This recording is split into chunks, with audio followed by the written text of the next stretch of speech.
The night my son almost died, I was sitting on a frozen sidewalk holding him, while people stepped around us like we were trash. The person who finally stopped was a billionaire in a $1,000 coat and his 5-year-old daughter in a red velvet jacket. If you had walked past us that night, what would you have seen?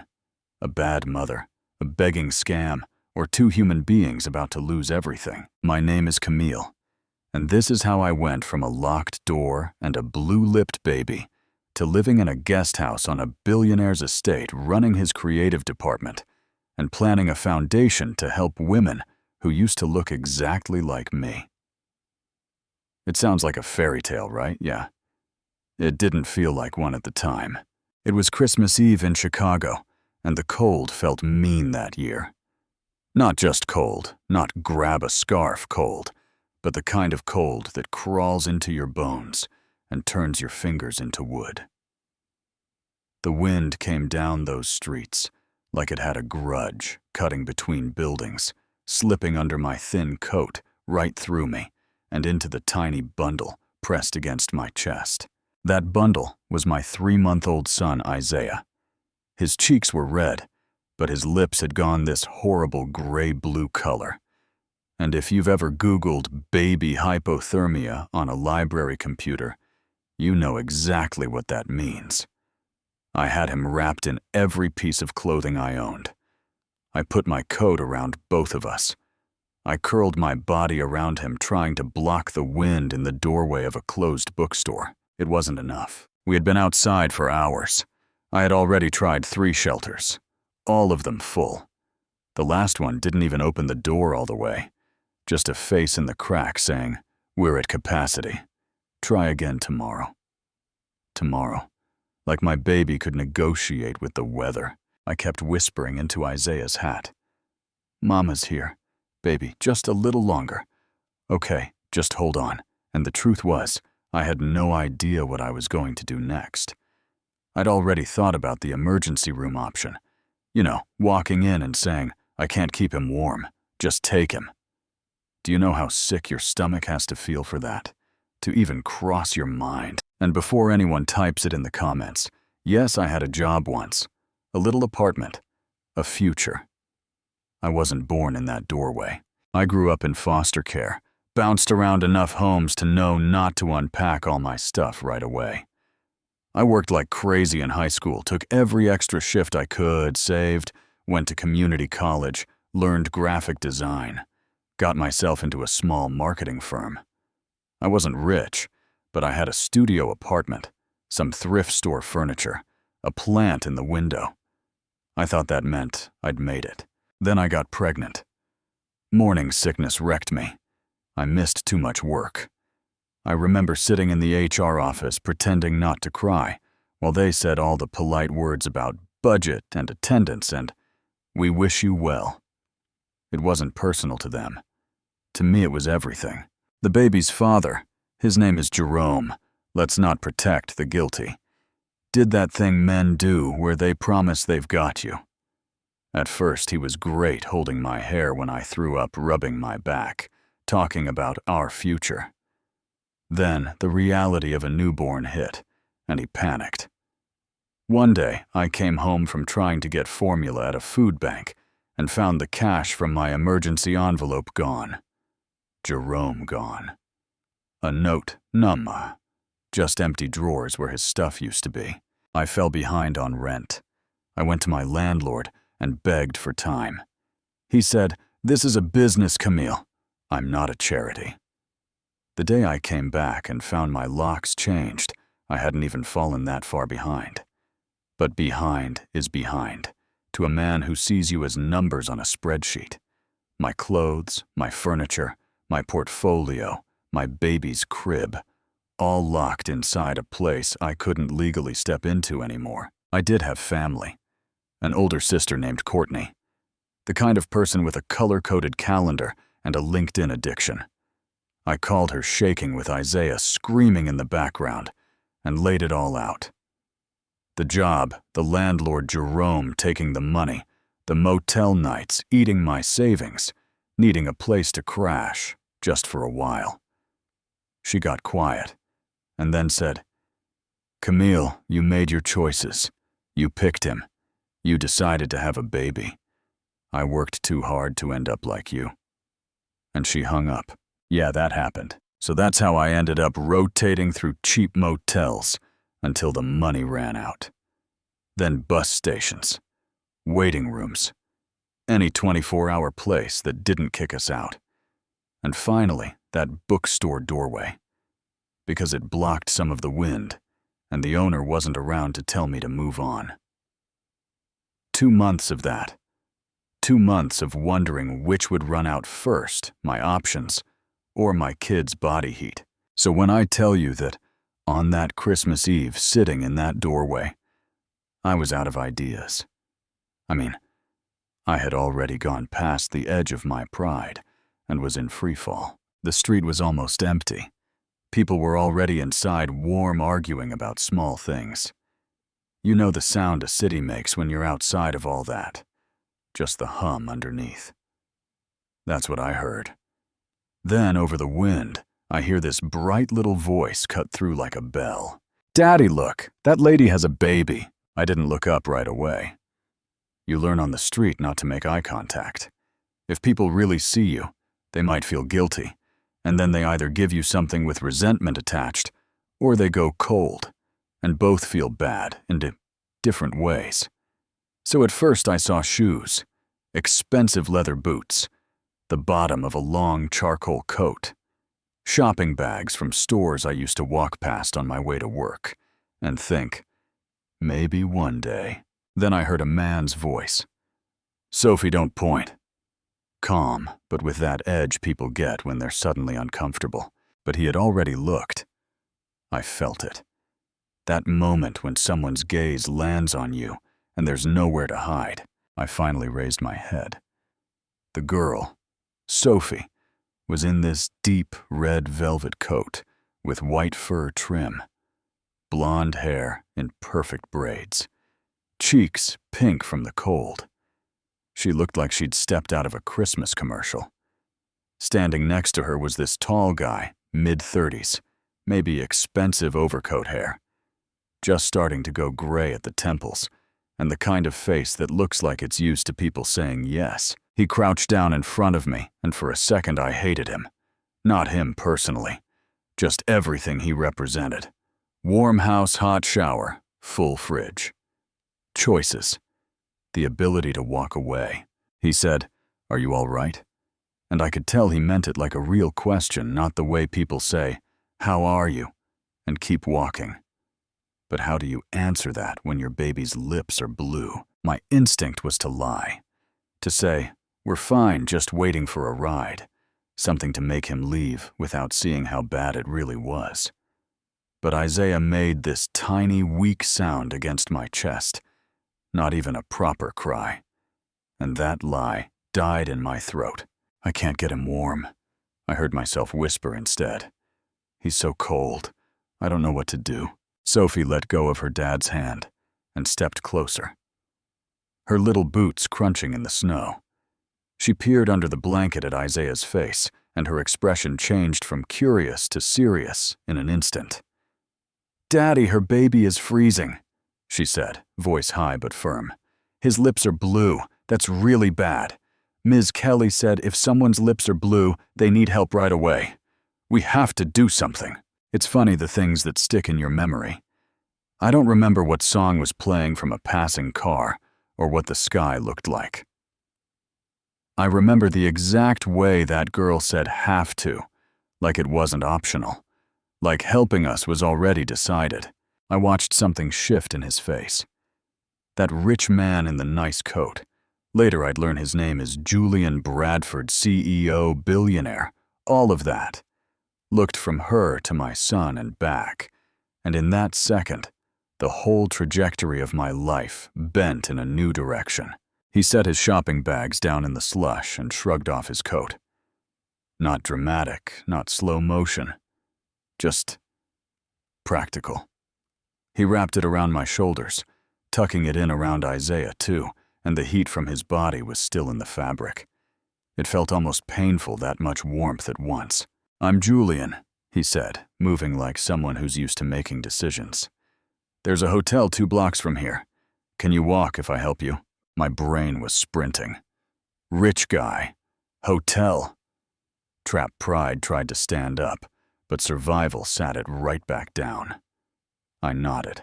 We started walking. He held my elbow in a firm grip, steadying me when my legs trembled. Sophie walked on my other side, eyes glued to Isaiah. She looked up at me and said, "It's going to be okay, I promise. My daddy helps people. He's really good at it." And I remember thinking, that sounds like something a kid with a really nice life would say. We walked into the lobby of a hotel I used to walk past on my way home from work, the kind of place I never imagined seeing from the inside. Warm air hit me like a slap. Crystal chandelier overhead, polished marble under my boots, a massive Christmas tree lit up in the corner. People turned to look at us, his nice coat draped over my dirty clothes, my beat-up boots, the baby in threadbare blankets, and I could feel the judgment like static on my skin. Julian didn't seem to notice or care. He guided me to a chair, then went straight to the front desk. "I need your best available suite," he said. No hesitation. The woman behind the desk glanced at me and I saw that familiar flicker. The calculation, the worry about, the kind of people you let upstairs. He lowered his voice a little, but there was steel in it. Is that going to be a problem? It wasn't. In the suite, he pointed to the bathroom. There should be robes. Take a hot shower. Get him warm slowly. I'm calling a doctor and ordering food. Don't worry about the bill. That's when my pride tried one more time. "I can't pay you back," I said, the words coming out small and scratchy. Because nothing is free, right? Especially not from someone like him. He didn't roll his eyes. He didn't give me a speech about charity. He just shook his head. "This isn't about money right now, Camille," he said, using my name like we were already on the same side. "This is about keeping your son alive. Will you let me help you?" That sentence, "Will you let me help you?" stuck to my ribs. He could have just done it.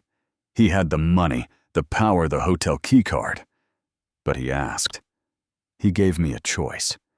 After everything that had been taken from me in the last few months that felt huge, I said yes. The shower was like stepping into a different universe.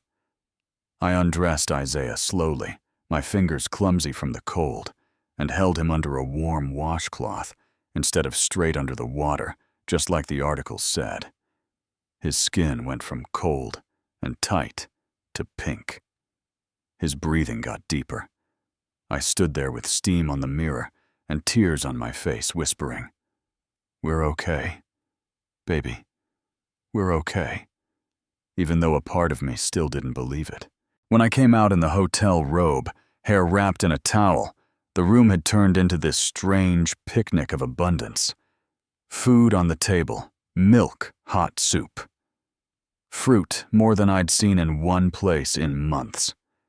Sophie was on the floor lining up stuffed animals from one of those shopping bags, like they were in a little audience around the bed. "These are for when Isaiah's bigger," she told me matter of fact. Then the doctor arrived. Dr. Patricia Chin. She walked in with a small bag, and a big presence went straight to Isaiah and started checking him over. Temperature, skin, reflexes. All the while talking to him softly. "Hey there, little guy. You gave your mama a scare, didn't you?" I stood there holding my breath, waiting for the hammer. Finally, she looked up at me. "He's going to be all right," she said. "You got him warm in time. Another hour out there, and we would be in a very different situation." My legs almost buckled. Julian guided me into a chair like he'd been expecting that. I tried to talk about money. I tried to ask about payment plans and insurance and all the things poor people are trained to worry about even during emergencies. She waved it off. "Your friend took care of it. If you really want to pay me back, pay it forward someday when you can. Help somebody else." I remember thinking, sure. Me help someone? I couldn't even help myself. That night, after Isaiah finally fell asleep in the hotel crib, and Sophie had been taken home by her dad, I lay there, staring at the ceiling wrapped in blankets that didn't smell like mildew, feeling the mattress under my bones. It didn't feel real. It felt like one of those dreams that hurts when you wake up. The next morning, Julian came back. He had Sophie with him, and even more bags. Clothes in my size, clothes in Isaiah's size, toiletries, diapers, formula. He set everything down and said, "We need a plan." Sitting at that little hotel table with a mug of coffee in my hands, I told him my story, the way I'm telling you now. Only back then my voice shook more. He listened. Not the way some people listen while mentally composing their reply, but really listened. When I finished, he didn't say, "Well, you should have," or "if only you had." He didn't ask me why I chose Jerome, or why I didn't save more, or why I didn't just do X, Y, Z. He said, "You've survived a lot. You shouldn't have had to, but you did." Then he told me his story, how his wife Rachel got sick fast and died even faster. How he stood in that big house with a little girl and all the money in the world and still felt like he was drowning. How people stepped in. His business partner, a grief counselor, a housekeeper named Mrs. Kim, who basically moved in and refused to let him fall apart. "I had resources," he said, "and I still barely made it. You had almost nothing, and you got your baby this far. That's not weakness, Camille. That's strength." Then he did something I did not see coming. "I have a place just outside the city," he said. "Lake Forest. There's the main house, and there's a guest house on the property that's empty most of the time. If you want, you and Isaiah can stay there while you get back on your feet. No rent, no strings. We'll get your documents replaced. Find you some work. Get you stable." I laughed when he first said it. Not because it was funny, but because it sounded insane. Like one of those scam emails, where a prince wants to put money in your account. A billionaire offering me a place to live on his estate. "Come on, it's too much," I said. "You've already done too much." He shook his head. "It's a guest house that sits empty," he said. "You'd actually be doing me a favor. Mrs. Kim worries about the pipes freezing in winter." "She does," Sophie chimed in like this was a serious problem they'd been wanting to solve. "She talks about it all the time. Here's where I'm going to put you in my shoes for a second. If someone with that much money and power offered to move you into their guest house with your baby after you had been homeless for months, would you go? Would you be afraid? Would you say no because it sounded like a trap? Or yes, because it sounded like the only door open? If it were you, what would you have done?" I thought about Isaiah's blue lips. I thought about the doorway we'd just left. I thought about Courtney hanging up on me. I thought about the fact that every single system that was supposed to catch us had let us fall straight through. Pride is a luxury when your kid's life is on the line. So I said yes. Again, the estate looked like something out of a magazine. Long driveway, big stone house with tall windows, snow on these perfectly planned gardens. And then off to the side, the guest house. 2 stories, warm lights glowing from the windows. Inside, there was furniture in shades of cream and blue, a kitchen with modern appliances, a bedroom with a bed big enough to swallow you whole, and most importantly, heat. Real, steady-shed heat. I walked from room to room holding Isaiah and touching surfaces like I needed to make sure they were solid. "Take your time," Julian said. "There's no rush. This is a safe place." That's when Mrs. Kim walked in. Short, maybe in her 60s, moving like she had 3 places to be, and was on time for all of them. She took one look at me and Isaiah and said, "Too skinny, both of you. I'm making dinner. Real food. None of this snack nonsense. When I started to protest, she waved a ladle at me. You stay here now. Your family eats well. End of discussion. Julian leaned over and whispered, "Don't argue with her. She always wins." Life there didn't become perfect overnight, but it shifted from barely surviving to slowly rebuilding. On Monday, Julian drove us back into the city to get a replacement ID. Normally that process can take forever, right? Sitting under fluorescent lights for hours with a crying baby and a number in your hand that never gets called. But Julian knew someone who knew someone, and suddenly my appointment was expedited. He leaned over in the waiting room and said, "I don't want you to feel like I'm pulling strings in some shady way. I just don't see why we shouldn't use my connections to fix something the system broke." Once I had an ID, Beth arrived. Beth Rodriguez, social worker, force of nature. She sat at the little guest house table with me and a stack of forms and said, "Okay, here's what we're going to do. No pity, no condescension.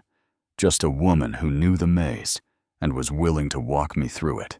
You'd be surprised how many people end up where you did," she said. "The safety net has holes, big ones, but we'll get you through." Meanwhile, Mrs. Kim made it her mission to feed both of us back to life. Every morning she'd show up with breakfast set Isaiah on her hip, like she'd been holding him since birth, and tell me stories about when she came to America with no English and no money, and how Julian's mother had helped her get citizenship. "Everyone deserves dignity," she said. Mrs. Bradford said that. She'd be happy you're here. In the afternoons when Isaiah napped, I'd sit with the laptop Julian insisted on loaning me and log into old cloud accounts. My portfolio was still there. Campaigns I'd designed, logos I'd created, mock-ups I'd spent too many late nights perfecting. It felt like looking at pictures of someone who had died. One evening, Julian stopped by to drop off groceries and found me staring at the screen. "That yours?" he asked. I nodded. "These are good," he said, scrolling. "Really good. Have you thought about freelancing while you get back on your feet?" I told him my reputation was probably destroyed, that disappearing from the industry without explanation wasn't exactly great for client retention, that I had no recent references. He shrugged. "Let me make some calls," he said. "I know people who need design work and who pay on time. Stick around because what happened next will blow your mind." My first freelance project came from a small startup that needed a logo and brand kit. It wasn't glamorous. It didn't pay a fortune. But it was work. Real work. I set up a makeshift office in the second bedroom of the guest house. Isaiah in a bassinet next to my desk, me with a mug of coffee, rediscovering my own skills. The first time I sent them a concept, and they replied, "This is amazing, exactly what we wanted." I had to close the laptop and go cry in the bathroom for a minute. Slowly, the labels in my head started to shift. From homeless and failure and bad decisions back toward designer, creative, mom who is trying her best. Time moved. Snow melted. The gardens around the estate started to wake up. Mrs. Kim put a little trowel in my hand one day and said, "Come on, we plant now." We knelt in the dirt together, I sash in a portable crib under a tree nearby, and she taught me which bulbs were perennials and which were annuals. "Plants take time," she said. "You can't rush them. But if you put good things in the ground and take care of them, they grow." Same with people. New Year's Eve. Julian invited us to the main house. I tried to say no. "I don't want to intrude," I said. He shook his head. "You live here," he said. "You're not intruding." Inside the house was like walking into one of those holiday movies. Big tree lights everywhere. The smell of something amazing coming from the kitchen. But what hit me most was the photos. Sophie as a baby. Julian and Rachel smiling Mrs. Kim at some holiday table, laughing with a glass in her hand. This tapestry of a life I had never known. I stopped in front of a picture of Julian and Rachel holding newborn Sophie. Rachel had these kind eyes and a tired, happy smile. "That was right after we brought her home from the NICU," Julian said. "She was 8 weeks early. We didn't know if she'd make it. She did. She always does." "She's beautiful," I said. "She was," he answered. "She would have liked you." We watched the countdown on TV. At midnight, Mrs. Kim poured sparkling cider, and we all clinked glasses. Julian said, "To second chances." Mrs. Kim added, "To kindness." Sophie, half asleep, mumbled, "To family." I swallowed my fear and said, "To hope." And for the first time in months, it didn't feel like a lie. Over the next couple of months, things kept building. Beth helped me get food assistance and health coverage for Isaiah. More freelance jobs rolled in through Julian's network. I even raised my rates a little on Beth's advice. "Know your worth," she said. "You're not a charity case. You're a professional." Sophie became Isaiah's self-appointed big sister. Every day after school, she'd go straight to the guest house, drop her backpack, and ask, "What did I miss?" She learned how to change diapers, read him stories, and announced very seriously one day, "When I grow up, I want to help babies, like Dr. Chin, and you. You're good at baby stuff." Isaiah's first birthday came around faster than I expected. I was planning something small, just cake in the guest house, but of course Mrs. Kim had her own ideas. "First birthday is important," she said. "We do it properly." Next thing I knew, there was a Korean doljanchi table in my living room with all these objects laid out. Money thread, a book, a brush. "Whatever he grabs first shows something about his future," she explained. We put Isaiah on the floor in front of the table. Everyone held their breath. He sat there for a minute, chubby hands hovering, then reached out and grabbed the book. "Smart boy," Mrs. Kim said, beaming, "just like his mama." That night, after everyone left, and I scrubbed frosting off the floor, Julian knocked on the door, holding an envelope and a laundry basket full of baby supplies. "From Mrs. Kim," he said, handing me the basket. "She says if you need anything day or night, call the main house." I opened the envelope. Inside was a letter from one of Julian's business associates and a contract offer for a 6-month position designing marketing materials for his company. The number next to compensation made my hands shake. "I can't," I started. "You can," Julian said. "You earned this. I introduced you, sure, but he looked at your portfolio and decided you were the right fit. That's all you." I hugged him. It just happened. 1 second I was standing there with a letter in my hand, and the next I was buried in his expensive shirt, saying thank you for seeing me when everyone else looked away. He hugged me back, solid and warm. "I'll always see you, Camille," he said quietly. And something in my chest loosened just a little. By spring, the snow was gone, and the gardens we'd planted were blooming. I was finishing up my contract work with Julian's friend, had a little bit of savings in the bank, and for the first time in a long time, I could buy my son clothes without doing the mental math of diapers versus food. It would have been easy to end the story there, right? Homeless mom gets saved by billionaire, gets her career back, rolls credits. But life is messier than that, and there was a twist coming I never saw. It landed in my inbox on a Tuesday morning in May. Email from Courtney Johnson. I stared at the screen like it might bite me. My heart started racing. I thought about the last time I'd heard her voice, about that click when she hung up while I was standing in the cold with a screaming newborn. I clicked it open. "Camille, I heard through mutual friends that you're doing well. I'm glad. I know things were bad between us, but you're still my sister. I'd like to talk. Can we meet? Courtney." That was it. No apology, no acknowledgement of what she had said. Just, "I'd like to talk." I felt this wave of anger rise up. I wanted to slam the laptop shut. I wanted to say, "Oh, now that I'm living on an estate, I'm worth your time again." But underneath the anger, there was something else I didn't want to admit: curiosity. What could she possibly have to say? I did what I do when my emotions start yelling over each other. I called Julian. I read him the email. He listened, then asked, "What do you want to do?" Nobody had really asked me that about family before.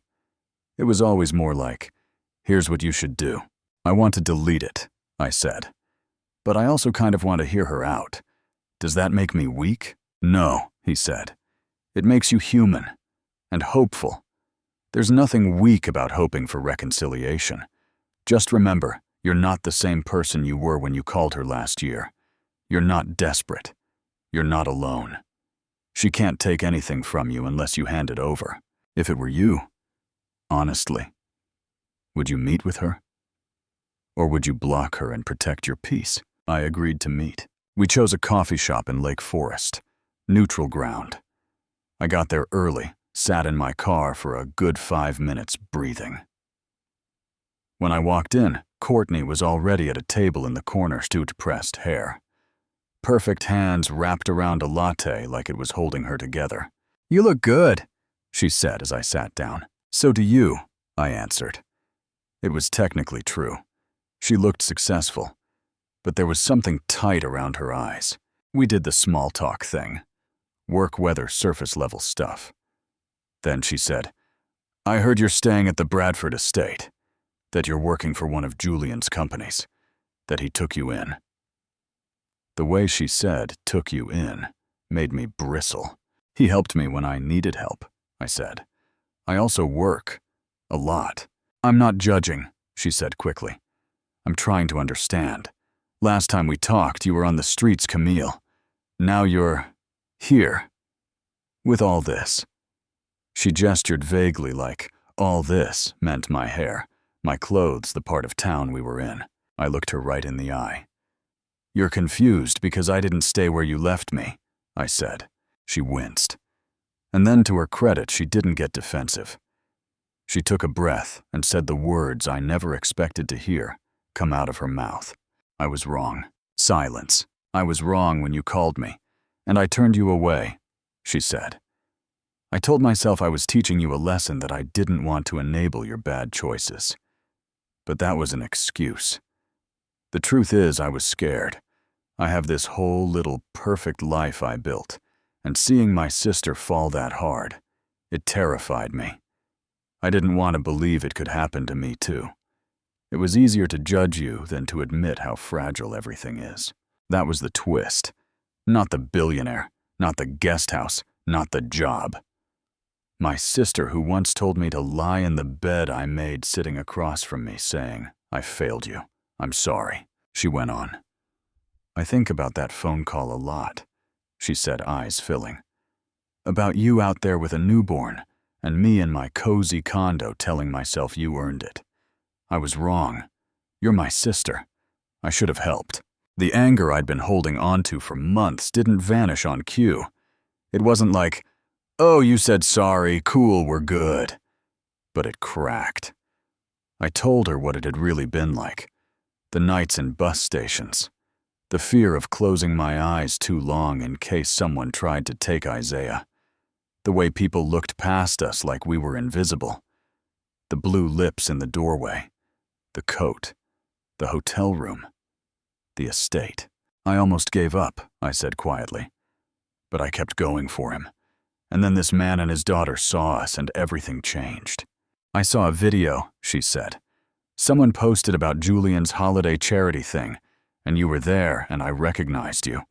I realized you had built a whole life without me, and that I wasn't proud of the role I played in your story." "Do you want something from me?" I asked. I know, harsh, but survival makes you blunt. She shook her head. "I want a chance to be your sister again," she said. "To know Isaiah. To at least try to make something better out of the mess I made. I know I don't deserve your forgiveness, but I'm asking anyway. Forgiveness is wild. It doesn't feel satisfying at first. Holding on to anger feels more powerful. But sitting there, I heard my therapist's voice in my head, and Julian's and Mrs. Kim's. Forgiving her didn't mean pretending it was okay. It meant choosing not to let that moment define Ebuol's every moment after. I can try, I said. But you need to understand something. The people on that estate, they are my family now. They showed up when you didn't. If you come into my life again, you respect them. You don't talk sideways about how I got here. You don't act like I'm some project of a rich man. You treat them like the blessing they are. Can you do that? She nodded fast. Yes, absolutely, she said. I'd love to meet them. We left that coffee shop with this weird little fragile bridge between us.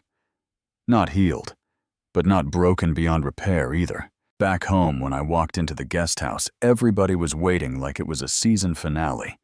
Isaiah playing on the floor, Sophie on the couch, Mrs. Kim in the kitchen with a pot of something that smelled like comfort, Julian standing hands in his pockets, eyes searching my face. Well, he asked. She apologized, I said, sinking into the couch. Really apologized. I told her we could try. With boundaries. I'm tired, but lighter, I guess. He smiled this soft, proud smile. That's brave, he said. Or stupid, I muttered. Brave, he repeated. Forgiveness takes more strength than staying angry. From there, life didn't flip into some perfect montage, but it did keep moving forward. I accepted the director of creative design position at Bradford Industries. My first day in that office, looking out over the Chicago skyline, my name on the door, I had to take a picture and send it to Beth. Look at you, she replied. Told you were a big deal. I went from fighting for survival to sitting in meetings about national campaigns. I built a team. I hired my own assistant, a young designer named Amara, who reminded me of myself 10 years ago. Hungry, talented, waiting for someone to take a chance on her. At home, I helped Sophie with homework at the guest house table, while Isaiah played with blocks at our feet. She started calling me Camille instead of Miss Camille, and then sometimes Cam. Julian joined us for dinner more and more, sometimes in the main house, sometimes in ours. It stopped feeling like guest and host, and started feeling like something much closer to family. One summer evening, after we'd put the kids to bed, and Mrs. Kim had gone back to her cottage, Julian and I sat on the patio of the guest house watching the last light fade over the garden we'd planted.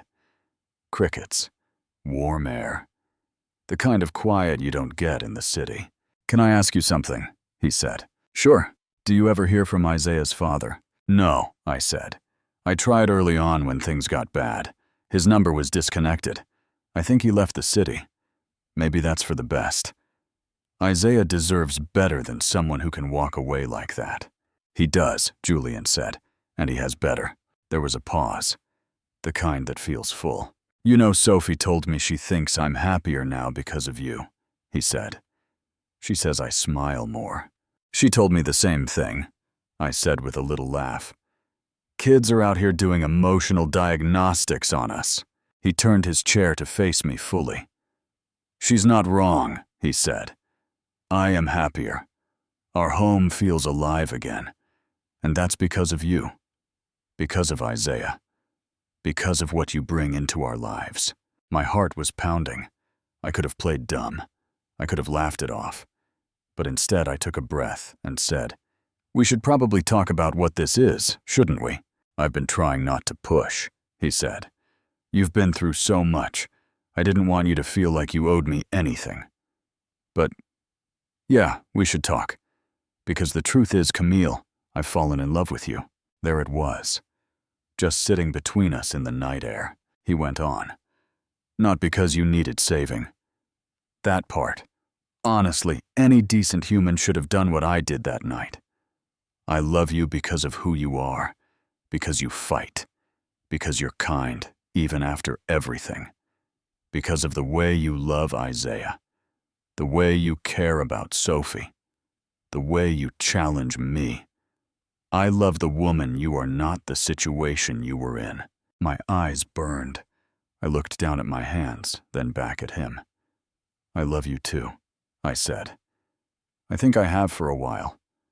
I was scared it wasn't real, that I was confused because you helped us, or that I'd mess it up and lose everything again." "You're not going to lose everything," he said. "Not with me. We'll figure it out together. Slowly, carefully, on your terms." And then he leaned in and kissed me. Soft. No rush. Like a question I got to answer. Spoiler, my answer was yes. We kept it just between us and the people in the house for a little while. Sophie figured it out almost immediately. "Are you and Daddy dating?" she asked over cereal one morning. I froze with the spoon halfway to my mouth. "Yes," I said, because if there is one thing I had learned, it's that kids deserve the truth. "Is that okay with you?" She thought about it very seriously for a second, and then said, "Does that mean you're staying forever? For real?" "I hope so," I said. "Then it's very okay," she declared, and went back to her cereal like she'd just approved a major merger. By the time November rolled around again, a full year since that freezing night in the doorway, my life looked so different that sometimes I'd get this weird vertigo thinking about it. Director of creative design, salary, savings, a son who ran through the garden on wobbly legs instead of shivering on concrete, a sister who came by on weekends with toys and apologies in her actions instead of just her words, a boyfriend who happened to be my boss, my landlord, and the father of the little girl who saved my life. Yeah, my therapist was busy sorting all that out with me. As that anniversary approached, I could tell Julian was planning something. He made phone calls in private, disappeared for meetings he wouldn't talk about.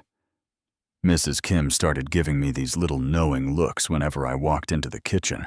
"Why is everyone being weird?" I finally asked her one afternoon. She just smiled and said, "Some surprises take time to cook." Then one crisp Saturday, Julian said, "Get dressed, nice but comfortable. We're taking a drive." We ended up in the city on a block I knew way too well. He parked, and when I stepped out of the car, there it was. The bookstore doorway.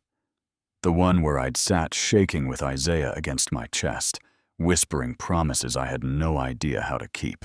We had dinner first at a restaurant across the street with big windows.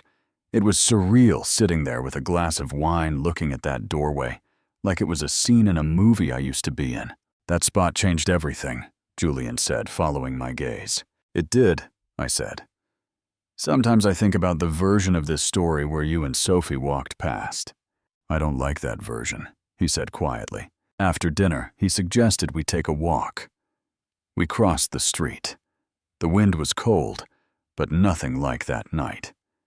He led me to the doorway and stopped. "1 year ago," he said, "you were sitting right here, trying to keep your baby alive, with nothing but your own body heat and sheer will. I was walking by carrying bags full of stuff that didn't matter, trying not to think about another Christmas without Rachel. Sophie saw you. She tugged my hand and said words that changed all our lives. I won't pretend I'm the hero of this story. If anyone is, it's her. But that moment, it saved us, too." He got down on one knee. "I'm not kidding. Right there on that patch of concrete, in front of that scratched-up bookstore door." He pulled a small velvet box from his coat pocket. Sophie was bouncing next to him, barely containing herself, eyes wide and bright. "Camille Johnson," he said, looking up at me. "Will you marry me? Will you be my wife? Be Sophie's mom and let me be Isaiah's dad? Will you build a forever family with us?" People were walking past on the sidewalk. Some slowed down. Some stared. I didn't see any of them. All I saw was the man who wrapped his coat around me when everyone else looked away, The little girl whose stubborn compassion pulled us off the edge, and the memories of every night in that guest house, where I started to believe I was worth more than what had happened to me. "Yes," I said. My voice didn't shake. "Yes, I'll marry you. I love you. All of you." He slid the ring on my finger, sapphire surrounded by small diamonds, deep blue, like the sky after sunset, and stood. He kissed me. Sophie threw herself around both our legs, yelling, "We're going to be a real family, a forever family." I glanced at the doorway one more time and thought, if anyone watching recognizes me from last year, I hope they understand that this isn't about getting lucky. It's about what happens when someone decides not to walk past. Now, every Christmas Eve, we go to a homeless shelter as a family. We serve food. We hand out blankets and coats. I sit with women who look the way I used to, and I tell them, I've been where you are. Some of them don't believe me. I get it. I wouldn't have either. One night, I ran into a woman I used to see at the food bank. "Girl, you made it," she said, hugging me so hard my ribs hurt. "Look at you. You really made it. You." "I'm still making it," I told her. "But yeah, things are different now. When you're ready, email me. I might have some design work you can help with, paid work." "Are you serious?" she asked, eyes full. "Someone did it for me," I said. "Now I get to do it for somebody else." Julian and I have been working on starting a foundation. Not just a charity with a name on a wall, but a fund specifically for single parents with young kids who fall through the cracks. People like me. Families like the ones I meet at that shelter. We're building it slowly, carefully with social workers like Beth guiding us, so it actually helps instead of just making us feel good. We're calling it a family foundation, not just Bradford, because this isn't just about his money. It's about all of us. Me, Isaiah, Sophie, Mrs. Kim Beth, Dr. Chin, even Courtney, who now shows up to volunteer on holidays too.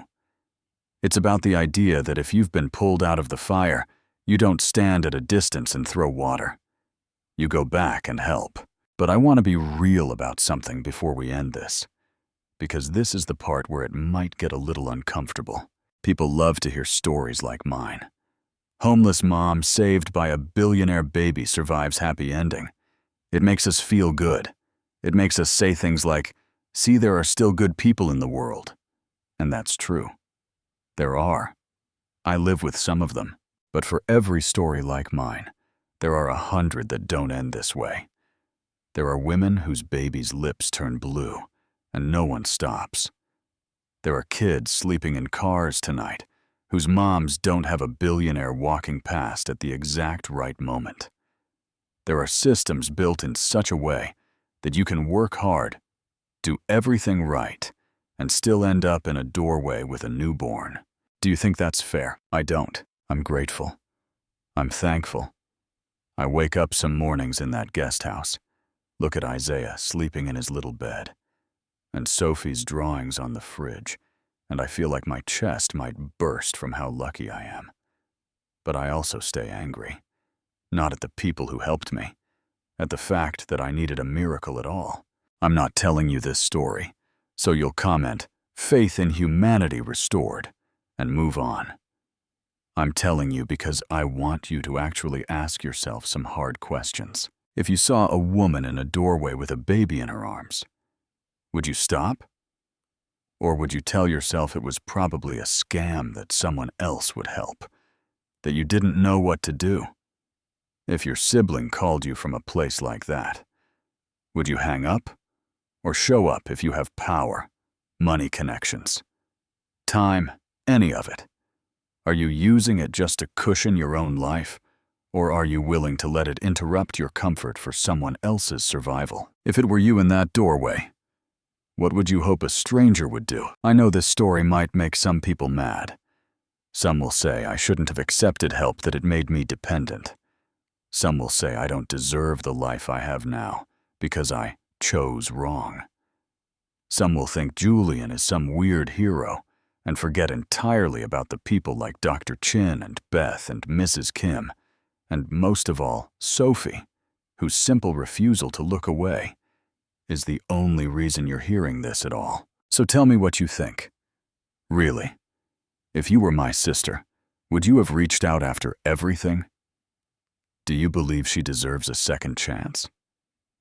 If you were in Julian's position that night, carrying your bags of gifts and walking past a woman who looked like me, would you have stopped? Or would you have told yourself it wasn't your problem and kept walking? Drop your thoughts in the comments. Disagree with me if you want.